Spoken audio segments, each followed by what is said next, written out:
સરપંચ હોય, તાલુકા હોય, જિલ્લા હોય, ધારાસભ્ય હોય કે સંસદ હોય, આ ઠાકોર સમાજે આજ સુધી બધી સમાજને અહીં આપ્યું છે. આપણે 75 વર્ષનું વ્યાજ સહિત આ વખતે જ્ઞાનીબેનને પાછું હાલવાનું છે. આપણે વિનંતી જમણાથી અંબાળેશ્વર મહાદેવનો રસ્તો મેં મંજૂર કરાયો હતો.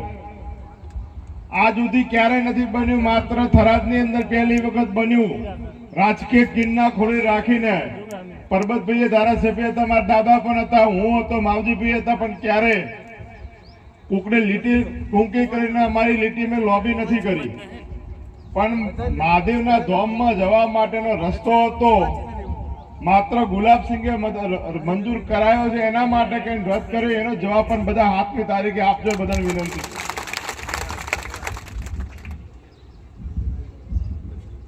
જાગીરદાર સમાજ જ્યારે મોટી સંખ્યામાં ઉપસ્થિત ત્યારે કહેવા માંગુ છું કે હું 2019 ની પેટા ચૂંટણી લડ્યો ત્યારે આ ગામના બ્રહ્મ સમાજ હોય, જાગીરદાર સમાજ હોય, મને ખૂબ ટેકો કર્યો હતો. મારા દાદા કહેતા ક્યારેક આપી શકાય, સંજોગો ક્યારેક ના આપી શકાય, પણ આપ્યા હોય તો એ આભાર માનો, ના આપ્યા હોય ત્યારે આભાર માનવાનો. કેમ કે ક્યારેક સંજોગ બને, ક્યારેક મદદ થઈ શકે, ક્યારેક ના થઈ શકે. આપ સૌને વિનંતી કરું. મને એવું હતું કે 2022 ની વિધાનસભાની ચૂંટણીમાં જાગીરદાર સમાજનું રૂખ ભાજપ તરફી રહ્યું અને પરિણામ બદલાયું, કે બ્રહ્મ સમાજનું રૂખ ભાજપ તરફી રહ્યું, પરિણામ બદલાયું. મને જે તકસીબા હતું એ બધું હમણાં 2 મહિના પહેલા થરાદની પોલીસે ભ્રમ કાઢી નાખ્યો.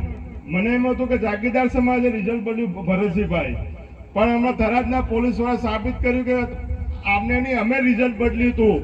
એના માટે જાગીરદાર સમાજના 200 આગેવાનો કેવા ગયા હોય અને કોઈ અપમાન થતો એનો જવાબ પણ હાથની તારીખે આપજો. બધાને વિનંતી કરું.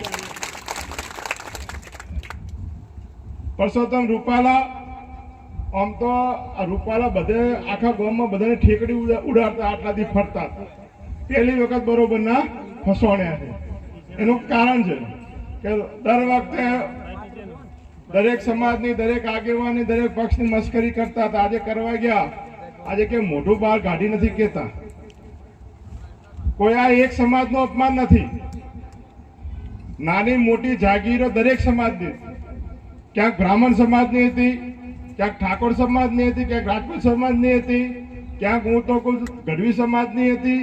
દરેક જગ્યાએ ના ક્યાંક જાટ સમાજની હતી, નાની મોટી ક્યાંક કાઠી સમાજની હતી. આ દરેક સમાજનું અપમાન, એકલા જાગીરદાર સમાજનું નહીં પણ 18 આલમનું અપમાન જયારે કર્યું હોય ત્યારે, જ્યાં સુધી જેમ આખા ગુજરાતની અંદર ને હું હમણાં રાજસ્થાન ગયો ત્યાં પણ બધા રેલીઓ કાઢી રહ્યા છે અને વિરોધ કરી રહ્યા છે. ત્યારે પરસોત્તમ રૂપાલાની ટિકિટ માટે, આટલો દેશના આઝાદી માટે કે આટલું બધું કુરબાન કરનાર સમાજો માટે કરીને